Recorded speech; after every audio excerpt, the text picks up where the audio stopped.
Futures and options on futures trading involve substantial risk and is not a suitable investment for all types of investors. Past results are not necessarily indicative of future results. When I use the word I in this video, it refers to what I teach in my charting course or what I author in my twice daily oral and written updates. Prices shown on charts and quote boards are in real time and take into account all known activity up to this point in time. And if you'd like to read more of this disclaimer, simply hit the pause key on your video player. Good afternoon, everyone. Ira Epstein of Linn & Associates with your weekly financial update for Friday the 16th of June 2017. We're about 3:20 p.m.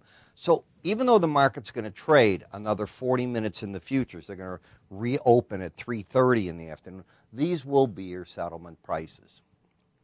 And that's what we have to look at. The Fed has come out and the Fed has said they've got a quarter-point hike this week. They're going to do another quarter-point minimum sometime in the next 6 months. They're going to shrink their balance sheet, and in theory, that should drive interest rates higher. That's the theory. That's not what the futures are doing. The futures are continuing to battle the Fed on interest rates, saying the Fed has it wrong, and the economic data, in simple language, is not worthy of another interest rate hike yet. It's not inflationary. Now, the day-to-day data is what the market does look at. Certainly, unemployment or employment, maybe better stated, has been strong. It's 4.3%. The problem is wage inflation isn't there, and price inflation's taken a beating, especially when you look at the energy sector. Just take a look. You're at $45 a barrel. You're at $3.05 in the natural gas market. These are not big rallies that you've had at all. This is a break back to recent lows in this market. You'll see that in a minute. However, when you look at the monthly chart, you're still, and this is just an uptrend line I wanted to show you, look at how this market's doing. These are new all-time highs for the week, and at this point in the monthly chart, you'll see on the monthly, this is an all-time high close. When we go to a weekly chart of closes, folks, you're still up 111 points for the week. You wouldn't think that if you listen to the press. And look at how this has gone. Right now, if the market settles here, and it will, I've already got your price. Look at that. It's a straight up thrust. When you go to a bar chart, same thing.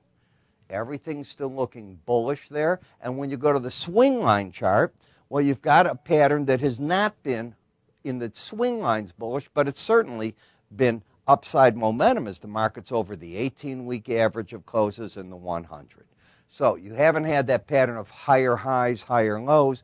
You've had the higher high and a lower low, and then the market exploded away. In fact, it's gone from 20,474 almost up 1,000 points from there without getting one of these weeks that gets a week where you have a low that's under a previous week. That's strength, any way you want to cut it. When you look at the upper Bollinger Band, there is reason to be concerned. Why? If you look in the past, when you hit Bollinger Bands, you do one of two things. You either back away from them or you run against them. This is called the run. This is where it gets up to it and backs away. Which one is this going to be is what we have to ask ourselves. I'm inclined to think the trade has it wrong, or the government has it wrong, and the market wants to run with this number to the upside. There's no sign of momentum slowing down in the Dow. However, the Dow is but one of the indices, and the others are not looking as good as this market. Example, the NASDAQ. Momentum has clearly turned to the downside, and if it stays like that, the next support should be the 18-week moving average of closes. Now, it's going to jump next week because of just how the math works. Right now, it's 55.32. The week before was 55.05. So it might be in the 55.60s that the market goes. And that's only 100 and some odd points away. But that 100-point break will get the press going, blah, blah, blah. In order to break the current pattern on the weekly chart, you have to go back under 53.47.50. Of course, it can be done, but I'm not saying it'll be easy. On the S&P, for the week, you're up 3 points. Momentum is still strong, and it does have the pattern of higher lows, higher highs. It's riding sideways, more or less, against the upper Bollinger Band. It has hit it, unlike the Dow. Everything's bullish here. So two of those charts are friendly. not friendly on the NASDAQ. And when we get to the Russell, even though the Russell on the daily charts is backing off, you're only down 16 points for the week. You still have the pattern of higher lows, higher highs. You have backed off from the upper Bollinger Band as you've done each time. But this narrowness is not going to stay that way. If you look, you don't see that other times. This is like a spring inside of a tube, winding itself up, and when it eventually breaks out, and the question is which way, of course, it's going to be big. Right now, it still looks to me more or less to the upside, not the downside. Momentum stalling, I see that, but support's under the market at 1384. In the VIX, what to do with the VIX when you get craziness is this. You had a market that exploded to the upside, and it was a miserable failure. It was the biggest move of the year. Then the market immediately fell back, tried to regroup into the 18-week, the 18-day, this is a daily chart, daily average. It's been fighting against it back and forth for all purposes since mid-May. And now it's caught between the upper Bollinger Band and the lower, and it's pulled back into a 18-day average of close support level, looking to see what to do next. It's really not been a very helpful index for a very long time. The volatility in this market is very small. People don't seem to get rattled. When I come to the 10-year notes, that's why I don't know what the market I think is right, and I think the Fed is wrong right now. Now, does the Fed have the crystal ball down the road? Must have it because of what they're saying. But you got higher lows, higher highs. This is an inversion market. The higher it goes, the lower interest rates go. And momentum is still pointing up. There is absolutely nothing on this chart that is bearish just yet. In the dollar index, we had a bounce, and why not? The Fed said it's raising rates, it's shrinking the balance sheet. None of that sounds bearish at all. That should be friendly to the dollar. But the chart hasn't turned.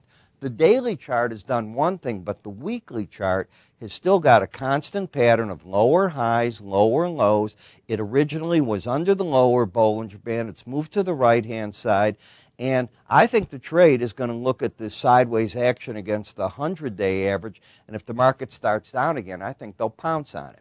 You'd have to close up and over 97.70 and get this momentum turning up for me to change my opinion and say, nah, maybe we're going back to 99. I'm not in that camp yet. In the euro currency, the opposite, obviously. If the dollar's going to get all this good news, well, this is going to get bad news. So we're having an outside week down. That is bearish. So you have a pattern of a higher high.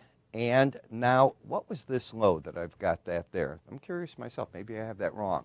It's 111.20. That was what it is. And this week, you got to 111.33. I'm wrong in what I did. This should be two arrows pointing up.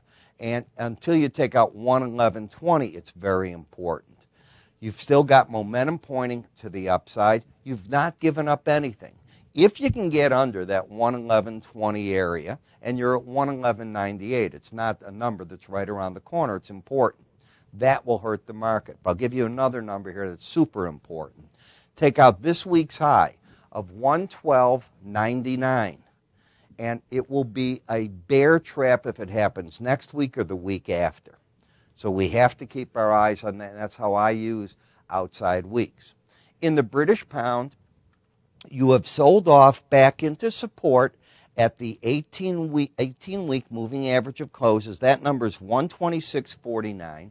126.41 is the low, and the market is now trying to regroup and figure out what next. Now, we have coming up this week the first Brexit meeting. It will impact the markets. Momentum's pointing down. Is there a trend here? There isn't. You have the swing line down, but you're over the 18-day average. The two negate each other. Trend down, bias to the upside, and momentum pointing gradually down. Canadian dollar, even with crude in the toilet. Look at this, higher lows, higher highs. This market might be headed to 76.49. It's certainly in the bull camp, and I can imagine buyers coming in against the 18-week moving average of closes. The Japanese yen, sideways action, but upside bullishness still.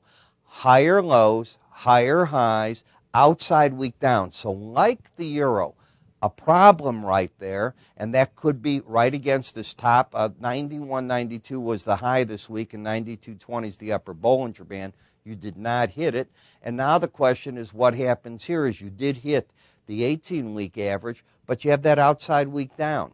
Until this high is taken out, the market's saying it wants to come down a bit. That's how I'd read it. We then get to the crude, and we have a pattern here of lower highs, certainly lower lows. We don't know where this low is going to end up yet. The old low was 43.76. So far, you're still on target for that. You're down $1 for the week. If you read Reuters today, they had a great article about the Permian Basin and how some of the hedge funds are starting to pull money off the table. And the reason is it's so profitable there that there's a proliferation of these energy companies coming in and just producing more and more. The problem is most of these younger companies have a big debt ratio. And as prices come down, it can cause real problems again there. So the question is, too much of a good thing might hurt it for everybody. They are fearful of stability coming in. We're right now riding the lower Bollinger Band with momentum pointing down. There's nothing bullish on this chart. Nat gas. Nat gas tried a big rally, and for the week, if we look, you got to 308.70, 291.60, and last week you had a 309.50. So the chart did not make a higher high. This is still bearishness overall. You got momentum pointing down, bias down, but the trend isn't down because you have a higher high and a lower low. I hope that makes sense to everybody. So as I look at the market, it's going to be an interesting week. It's typical summer markets, with the exception probably of what's going on in the wheat market, and you've got to pay attention, but go to the agriculture video to see that. Now, I wrote my gold report this week.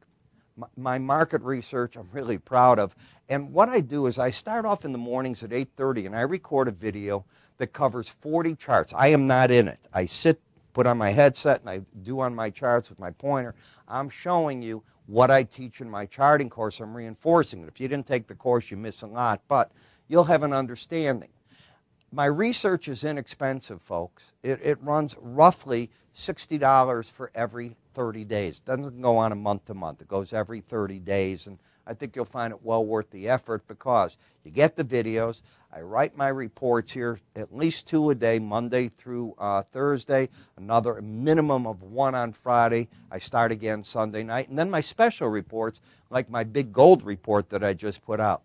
If you already have tried this, you got the gold report. If you haven't, well, at least give it a try. It's free. What do you have to lose? Call us at 866-973-2077. You can go to our website at www.iraepstein.com. You can click up here. If you're watching me on YouTube, you're going to see the icon. Click that. The form will appear. Or underneath us on websites galore, you will see it says, click here for Ira's free offering. I'm Ira Epstein. You have yourselves a great weekend. I'll see everybody on Monday.